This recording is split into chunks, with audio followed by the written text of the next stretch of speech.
one guy that's going to feed me the information. And I can have a big team out there, but there's only ever going to be one person. We figured that out. Yeah. There's only going to be one guy talking to me.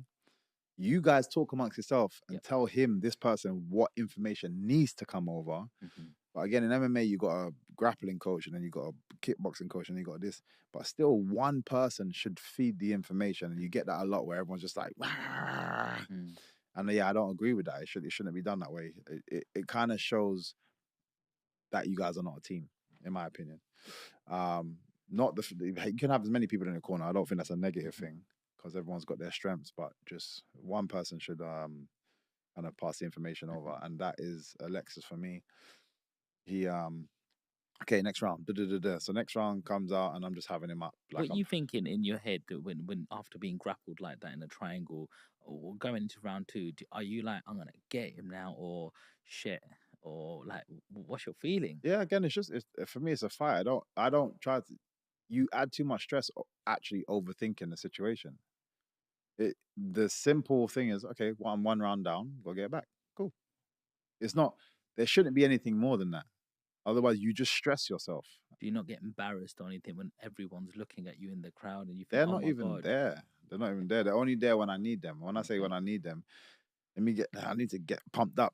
Tune into them.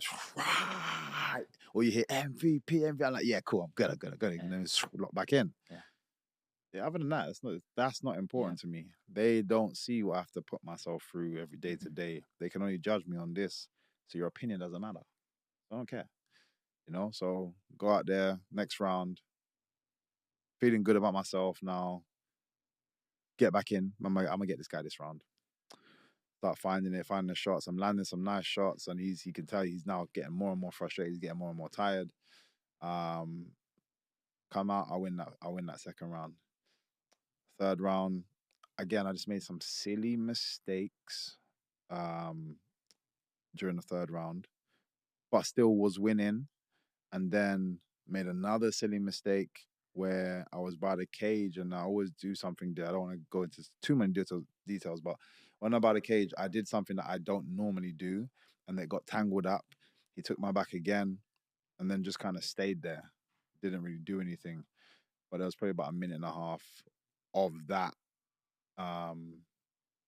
So I knew it was going to be down in that round. I knew it, depending on how the judges want to score things, they could score that control, the fact that he was on my back, even though he didn't do anything. The fact that he's on my back could be classed as a control, or some of the strikes that I had landed on him before in the build up to that, you could score. So it just depends on the person.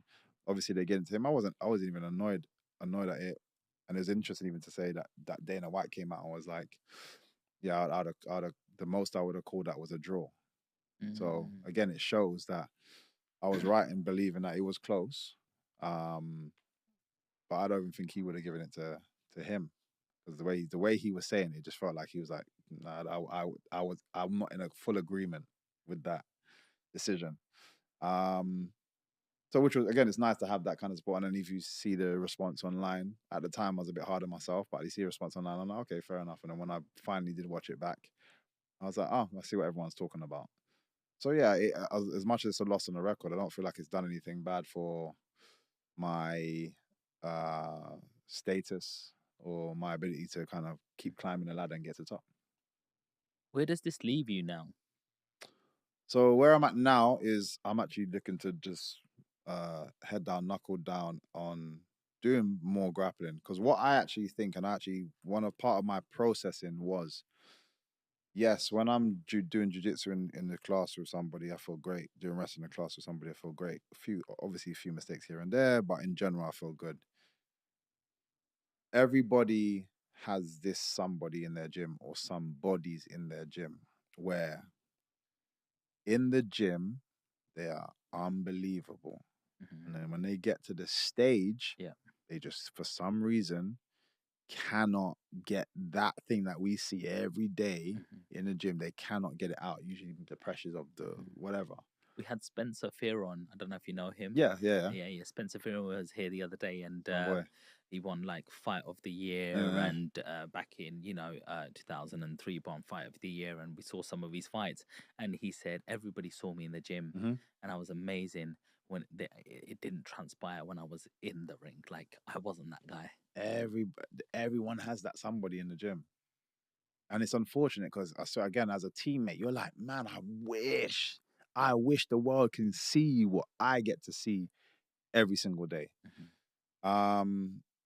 Yeah, so after thinking about it like that, I was like, that's what I feel my grappling is to me. In the gym, grappling is on point, but it switches off and I'm not as responsive as I would be for like striking. I'm not as responsive or confident in it on stage. And yet, but if everybody was to see me grappling in the gym, you'd be like, oh damn, this guy can grapple.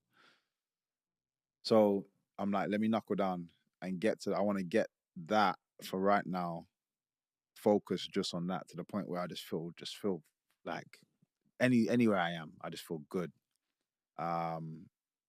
Grappling, and then it just means again I'm gonna be able to, I get to force every single person that fights me to one area, which is to strike with me, and no one can strike with me.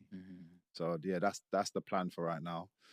And then do you have to be strategic to who you fight then? Nah, this is what I want to try and get to. I feel if I get once I get this thing fixed, and it's not going to take me long because it's in there. I just need to just unlock something. Once I focus on this, unlock this one something, I can fight whoever the hell I want. And that's the great thing about being at this stage. And like I said, how confident I am in my striking. If I get that same confidence anywhere else, every time you get me to what you deem a bad position, you'll still be like, oh, you're still defending. Like, oh, whoa, whoa, whoa. And then you're going to pull back to stand back up to get space because the grappling is still aggressive. Yeah. And then you put yourself back in the deep end again. Yeah. And that's what I want.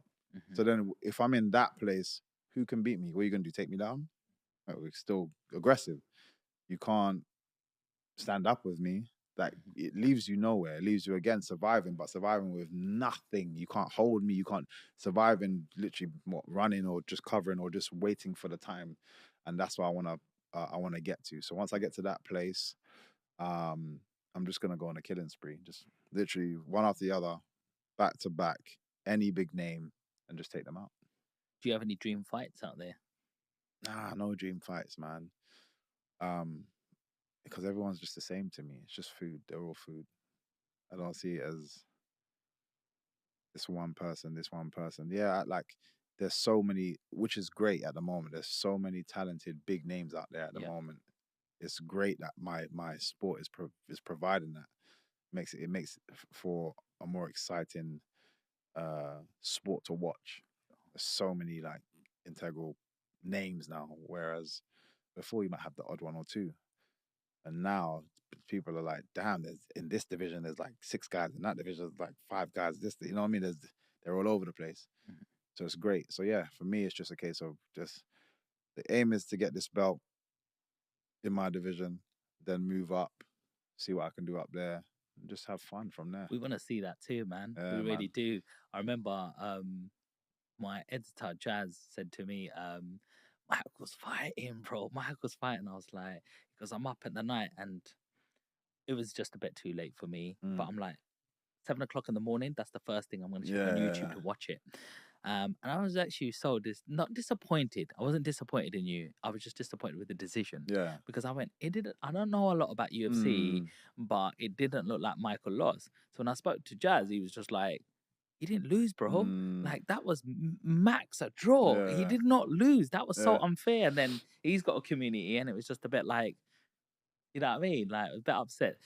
So before we wrap this one, I just want to ask for a few fight predictions, and that's across all fighting, not just UFC. So you got Anthony Joshua versus Triple D. Triple D is the young lion, and he's trying to prove something. He's been given the full IBF belt. They're going to be fighting. Anthony Joshua's got something to prove that he's going to make it 3-time world champion. Who you got winning? You're talking about, what's the young buck's name? I literally just forgot his name now. Daniel Dubois. Dynamite Okay. Dubois.